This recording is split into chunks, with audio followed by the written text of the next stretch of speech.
Well, hello and welcome to I Love Gay today. And we are with Dastan Kasmamytov. Did I get it right? Yes, hi all.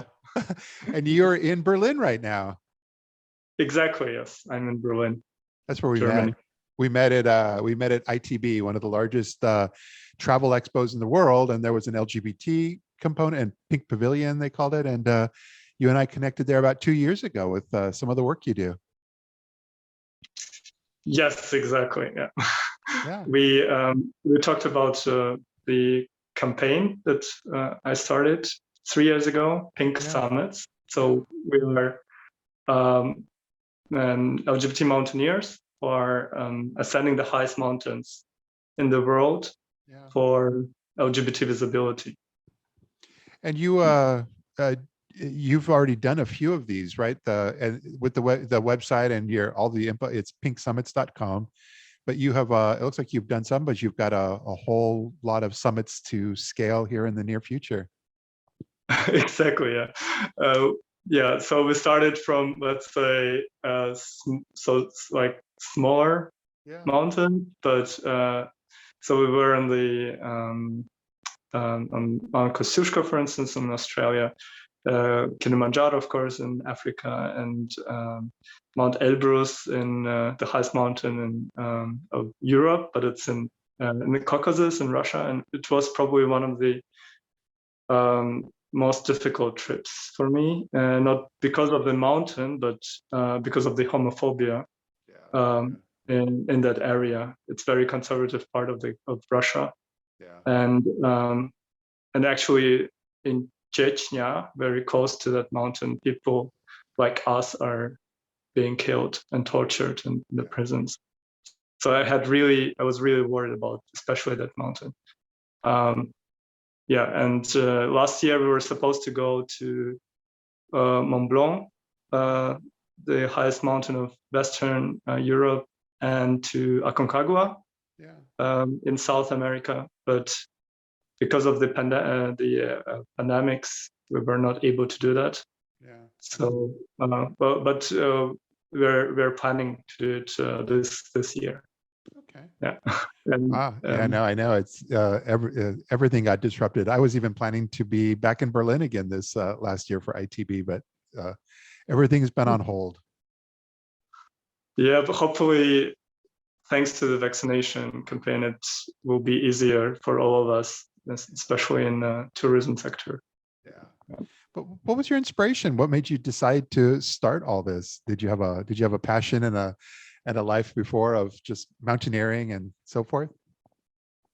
Yes, mountaineering was a big part of my life, starting from my late teenage times, because Kyrgyzstan is a country of mountains. Yeah.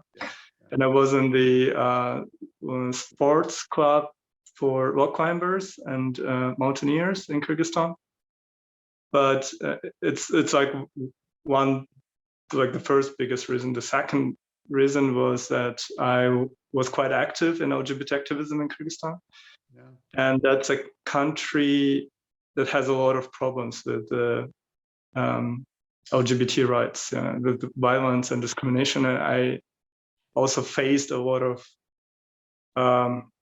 hate and violence as an LGBT activist, and mountains was like a shelter for me. So I was able to get away from that violence, from the police, from the state, from those homophobes, and escape in the mountains, where I could find my peace, inner peace, and also the activism back then was.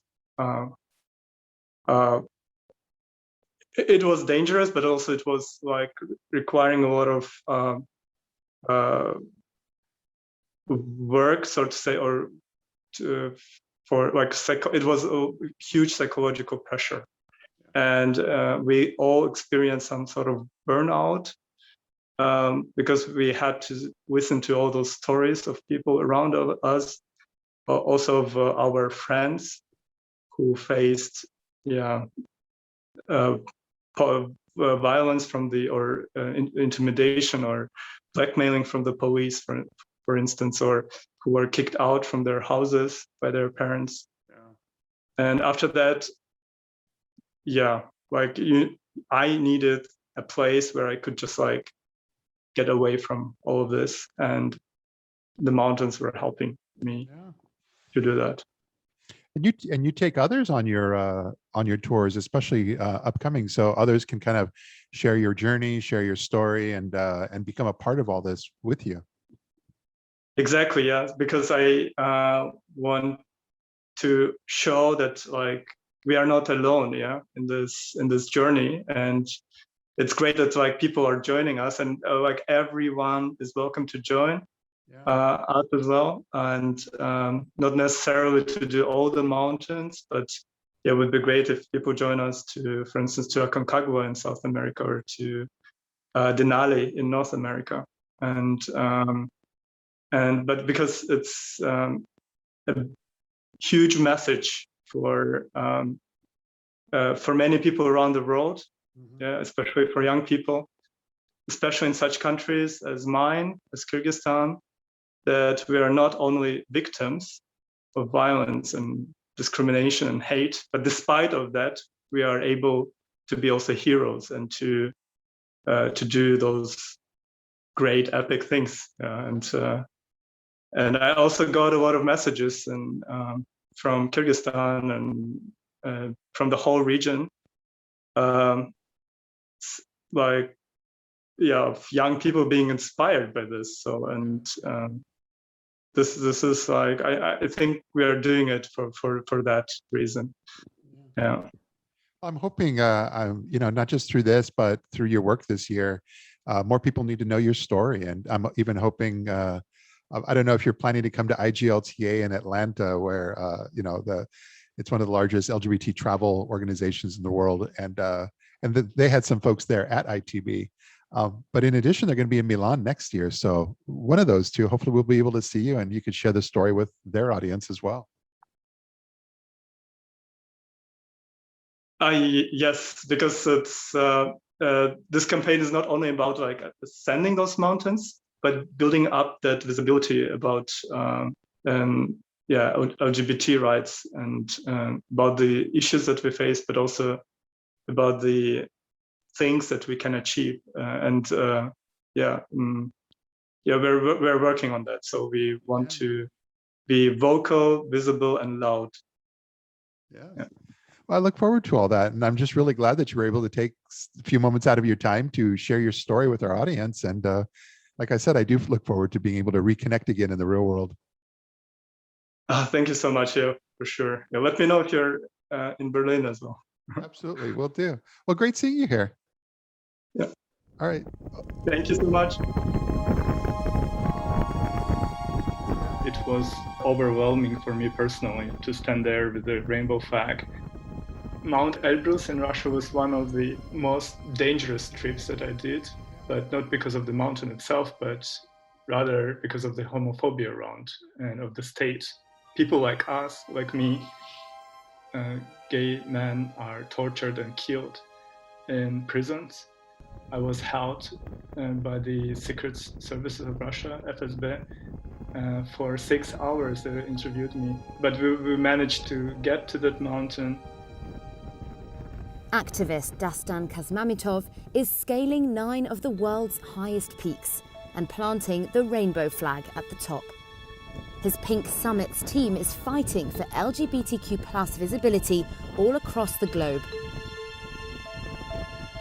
I'm from Kyrgyzstan in Central Asia. It's a quite socially conservative country, very homophobic. We experience a lot of problems. I was also physically attacked. My co-activists were physically attacked. Organizations were physically attacked.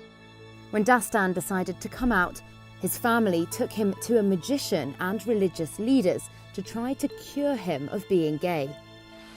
He says this is still common practice in Kyrgyzstan, one of the poorest countries in Central Asia. Despite gay sex being legal there, discrimination against LGBTQ groups are widespread, and few people are out to their families, according to research by human rights advocates. I had to drink the holy water, for instance. Like my mom was bringing it early in the morning, like at 6 a.m. I had to learn the Quran verses to pray in front of my mom. The 28-year-old climber wants to be the first Kyrgyz to reach all 9 mountains to try and change perceptions at home.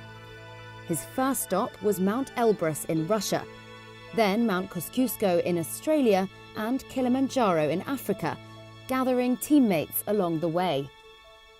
Next up, when travel restrictions ease, will be Mont Blanc, Aconcagua in South America, Puncak Jaya in Indonesia, Denali in Alaska, Vincent Massif in Antarctica, and then Everest.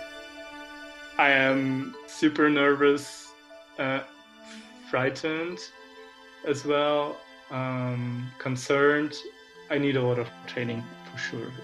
When I turn like, let's say 60 years old or 80, then I would be happy about my life that like actually I did something important, yeah. Especially if someone comes to me and says like, thanks to you, my life has also changed.